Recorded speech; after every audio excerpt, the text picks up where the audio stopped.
Assalamualaikum warahmatullahi wabarakatuh. Berjumpa lagi dengan saya, Syarul Mubarak, tentunya di channel Lab Story, kumpulannya video-video pembelajaran sejarah.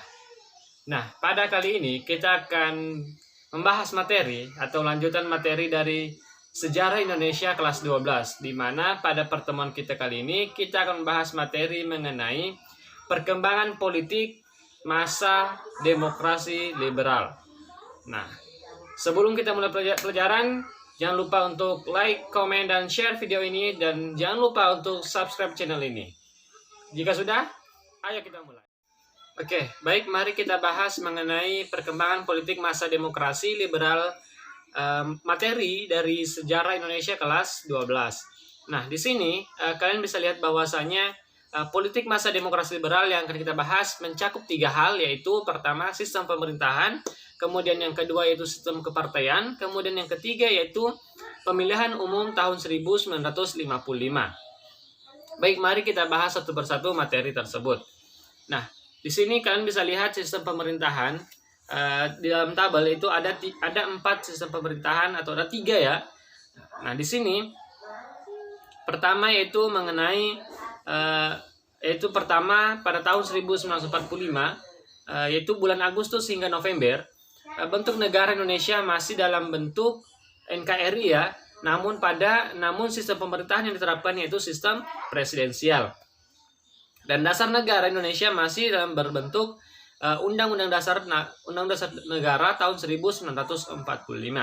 Nah, kemudian pada tahun 1945 ya, Oktober tahun 1945 kemudian hingga tahun 1949, bentuk negara Indonesia masih dalam bentuk negara kesatuan. Kemudian namun yang berbeda itu sistem pemerintahannya, di mana sistem pemerintahan itu berubah menjadi sistem parlementer, di mana parlemen yang merupakan pokok dari sistem pemerintahan, sedangkan presiden dianggap sebagai lambang negara saja. Nah, untuk dasar negara sendiri, dasar negara bangsa Indonesia yang digunakan masih dalam bentuk Undang-Undang Dasar tahun 1945. Nah, kemudian tahun 1949 sampai tahun 1950 ya, hanya berselang 1 tahun, bentuk negara Republik Indonesia itu berubah menjadi Republik Indonesia Serikat. Ini merupakan hasil dari Konferensi Meja Bundar ya, kesepakatan dari Konferensi Meja Bundar, yang mana bentuk negara Republik Indonesia berubah menjadi Republik Indonesia Serikat. Kemudian sistem pemerintahannya sendiri masih menggunakan sistem parlementer. Nah, untuk dasar negara sendiri, Undang-Undang Dasar 1945 kemudian itu tidak digunakan, namun berubah menjadi dasar negaranya itu Konstitusi Republik Indonesia Serikat, sesuai dengan bentuk negaranya yaitu Republik Indonesia Serikat. Kemudian tahun 1950 hingga tahun 1959, kemudian bentuk negara kembali berubah menjadi negara kesatuan. Nah, dan sistem pemerintahan juga kembali berubah, yaitu menjadi sistem liberal atau sistem pemerintahan liberal. Nah, kemudian dasar negara juga beralih dari dari Konstitusi Republik Indonesia Serikat kemudian menjadi Undang-Undang Dasar sementara tahun 1950 atau yang sering disebut sebagai Konstitusi Liberal. Nah, di sini kalian bisa lihat bahwa dalam bahwasanya dari rentang dari tahun 1945 hingga tahun 1959, Indonesia itu berubah-ubah ya. Karena sistem pemerintahan, dasar negara, kemudian bentuk negara itu berubah-ubah. Nah, hal itu menjadi bisa kita katakan bahwasanya Indonesia merupakan negara pembelajar, yang mana karena baru merdeka sehingga bisa dikatakan Indonesia belum tahu apa-apa mengenai sistem pemerintahan. Sehingga dalam rentang waktu tersebut Indonesia banyak mempelajari atau banyak menerapkan sistem pemerintahan kemudian bentuk negara di negara Republik Indonesia ini. Namun ketika tahun 1959 atau 1960 kemudian itu dasar negara kemudian berubah menjadi Undang-Undang Dasar tahun 1945 sesuai dengan keputusan rapat dari PPKI, yaitu UUD 1945. Nah, di sini kita akan fokus pada masa demokrasi liberal, yaitu tahun 1950 hingga tahun 1959. Di mana dalam demokrasi ini, dalam rentang tahun seperti ini, rentang tahun 9 tahun ini, terdapat pergantian hingga 7 kali pergantian kabinet. Nah, hal apa yang menyebabkan tersebut nanti kita bahas ya. Pertama dulu kita masuk pada kabinet-kabinetnya dulu. Pertama yaitu Kabinet Natsir, yaitu yang di bawah pimpinan sendiri Muhammad Natsir. Asal partainya itu berasal dari Partai Masyumi. Lama jabatan hanya dalam 1 tahun ya, yaitu tahun 1950 hingga tahun 1951. Kemudian ada Kabinet Sukiman, yaitu yang pimpinan kabinetnya sendiri yaitu Sukiman Wiryo Sanjoyo, ya, berasal dari partai yang sama yaitu Partai Masyumi. Nah, untuk tahun sendiri lama jabatannya itu dari tahun 1951 hingga tahun 1952. Kemudian ada Kabinet Wilopo atau kabinet ketiga ya. Nah, nama pimpinannya itu Wilopo sendiri. Kemudian asal partainya itu berasal dari Partai Persatuan Nasional Indonesia atau PNI. Nah, lama jabatannya itu 1 tahun juga, itu tahun 1952 hingga tahun 1953.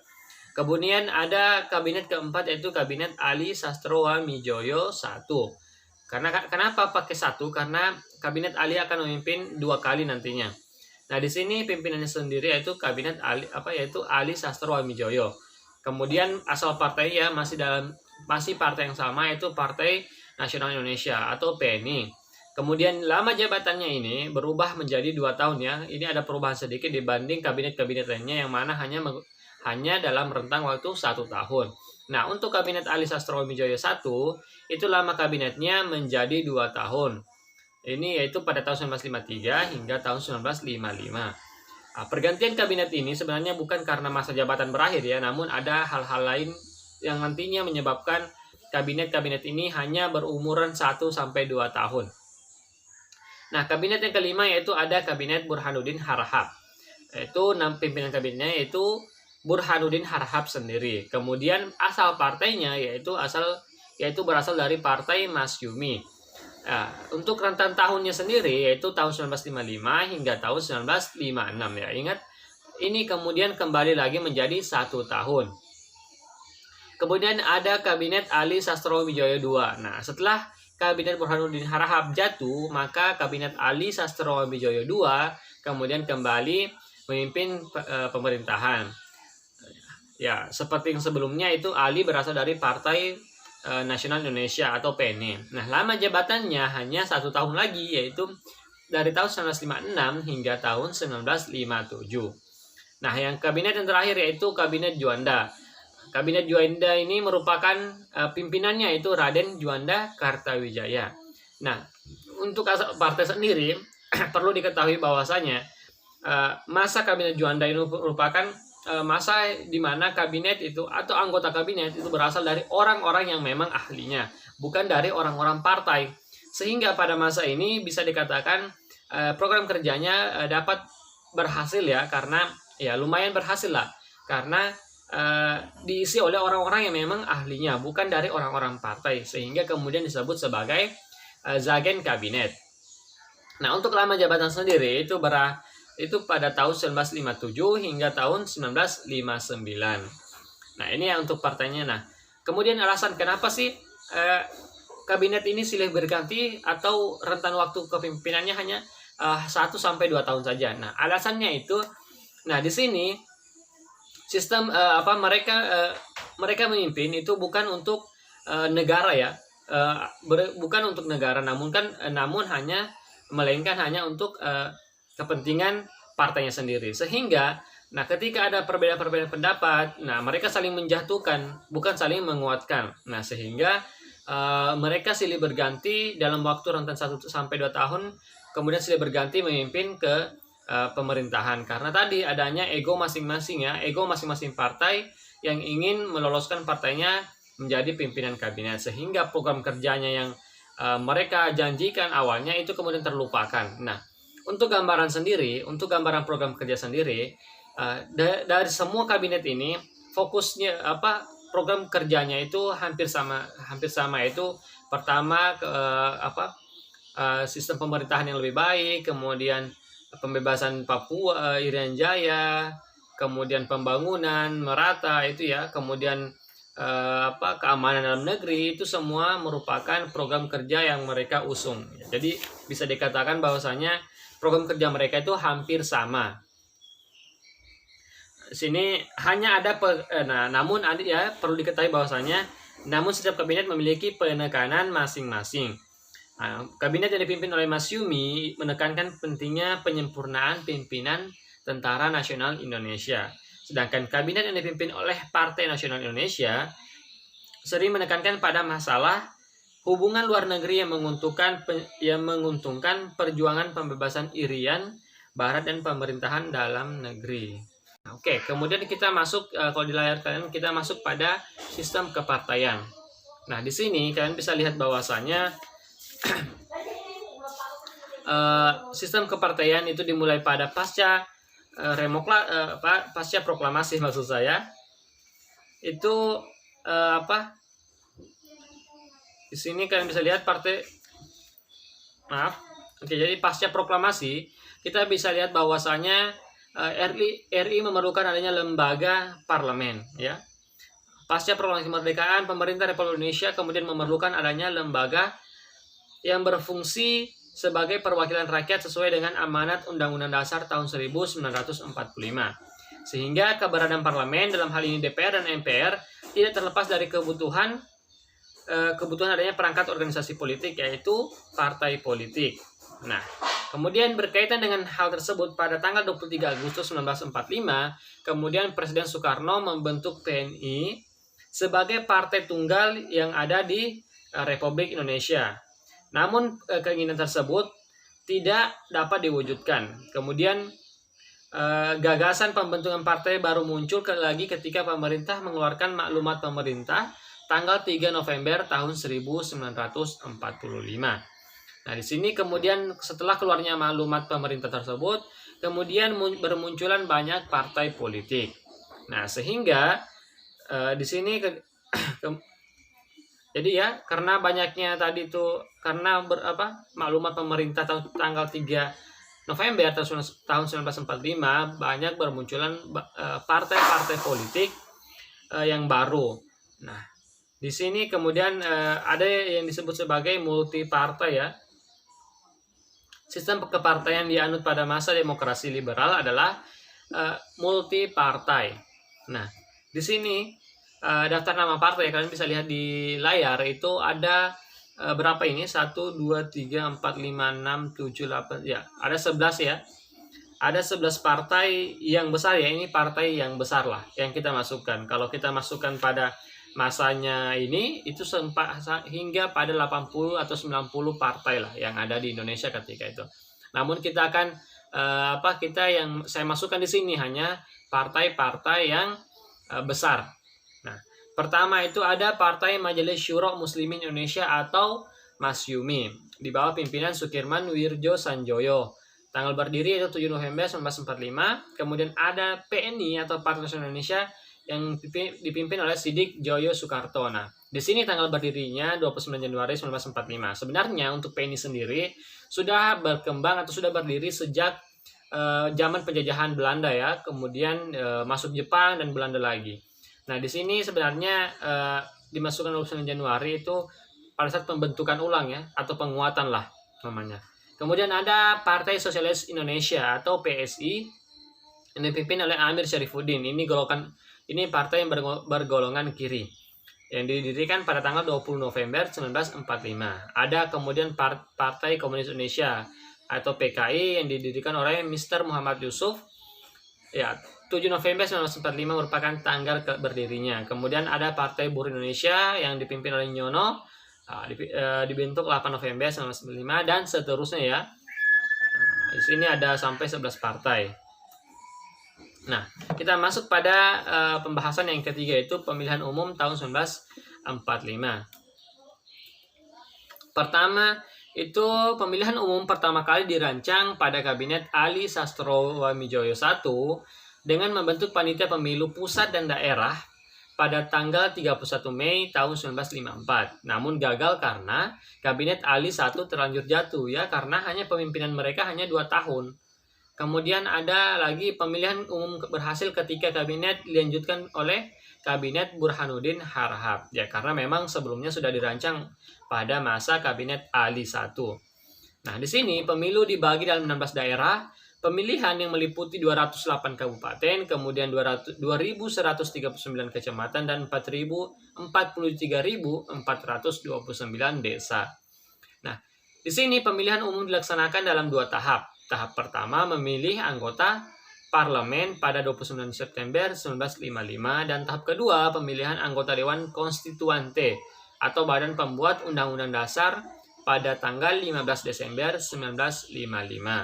Kemudian di sini pemilihan umum ya atau pemilu pertama kali Indonesia itu diikuti oleh 39 juta rakyat Indonesia. Ini jadi lumayan banyak ya, sekitar 60% penduduk Indonesia lah yang mendaftarkan namanya dalam pemilihan umum kali ini. Nah, di sini kemudian diikuti oleh 100 partai besar ya dan kecil untuk DPR dan 82 partai besar dan kecil untuk Dewan Konstituante. Jadi lumayan banyak ya ketika terbitnya pemerintahan bahwasannya boleh mendirikan partai. Nah, sehingga di sini diikuti oleh 100 partai besar dan kecil dan 82 partai besar dan kecil untuk pemilihan Dewan Konstituante. Kemudian terdapat 86 organisasi dan perseorangan yang ikut dalam pemilu. Kemudian ada lagi pendaftaran pemilih tidak kurang dari 60%, yaitu 78 juta Indonesia. Sedangkan yang tadi itu 39 juta ini adalah orang yang memilih ya, yang ikut memilih. Nah, kemudian pemilu untuk anggota DPR dilaksanakan pada 29 September 1955 dan yang terpilih kemudian dilantik pada tahun 1956, yaitu tepatnya pada bulan Maret. Kemudian untuk Dewan Konstituante sendiri yang tugasnya untuk membentuk atau membuat Undang-Undang Dasar yaitu dilaksanakan pada tanggal 15 Desember 1955 dan diumumkan pada tanggal 16 Juli 1956. Nah, di sini kita bisa lihat perolehan suara pemilu anggota DPR ya. Pertama itu jumlah kursi terbanyak untuk anggota DPR yaitu Partai Nasional Indonesia di mana meraih kursi sebanyak 57 kursi. Kemudian yang kedua yaitu Masyumi yaitu 57 kursi juga. Kemudian yang ketiga yaitu Nahdlatul Ulama ya, di sini Nahdlatul Ulama masih berbentuk partai ya, bukan organisasi yang seperti yang kita kenal sekarang. Nahdlatul Ulama ini meraih kursi sebanyak 45. Kemudian yang terakhir yaitu PKI itu Partai Komunis Indonesia yang mana merupakan partai golongan kiri itu merebut kursi sebanyak 39 kursi. Nah, untuk perolehan suara pemilu Dewan Konstituante sendiri itu susunannya hampir sama, yaitu di mana pemilik partai partai terbesar yaitu PNI, kemudian Masyumi, Nahdlatul Ulama dan PKI, di mana masing-masing jumlah kursi yang diraih itu 119, kemudian 112 dan 91 maksud saya, hingga pada 80 kursi untuk Partai Komunis Indonesia. Nah, di sini dalam perkembangannya Dewan Konstituante kemudian dibubarkan oleh Presiden Soekarno melalui dekret Presiden pada tahun 1959. Karena sejak dibentuknya dari tahun 1950 tidak pernah menghasilkan apa yang diamanatkan oleh Undang-Undang Dasar sementara tahun 1950, yaitu membentuk dasar negara. Kemudian Dewan Konstituante dibubarkan dan diganti menjadi Majelis Permusyawaratan Rakyat sementara dan Dewan Pertimbangan Agung sementara. Nah, Undang-Undang Dasar 1945 kembali gunakan dengan mengganti Undang-Undang Dasar sementara tahun 1950 yang telah berlaku sebelumnya. Nah, itulah tadi materi kita mengenai sistem pemerintahan liberal sistem pemerintahan pada masa demokrasi liberal di Indonesia. Nah, jika ada yang ingin ditanyakan, silakan bertanya di kolom komentar dan jangan lupa untuk like, komen dan share video ini dan jangan lupa untuk selalu mensubscribe channel ini agar channel ini lebih berkembang lagi. Sekian dari saya ucapkan terima kasih. Wassalamualaikum warahmatullahi wabarakatuh.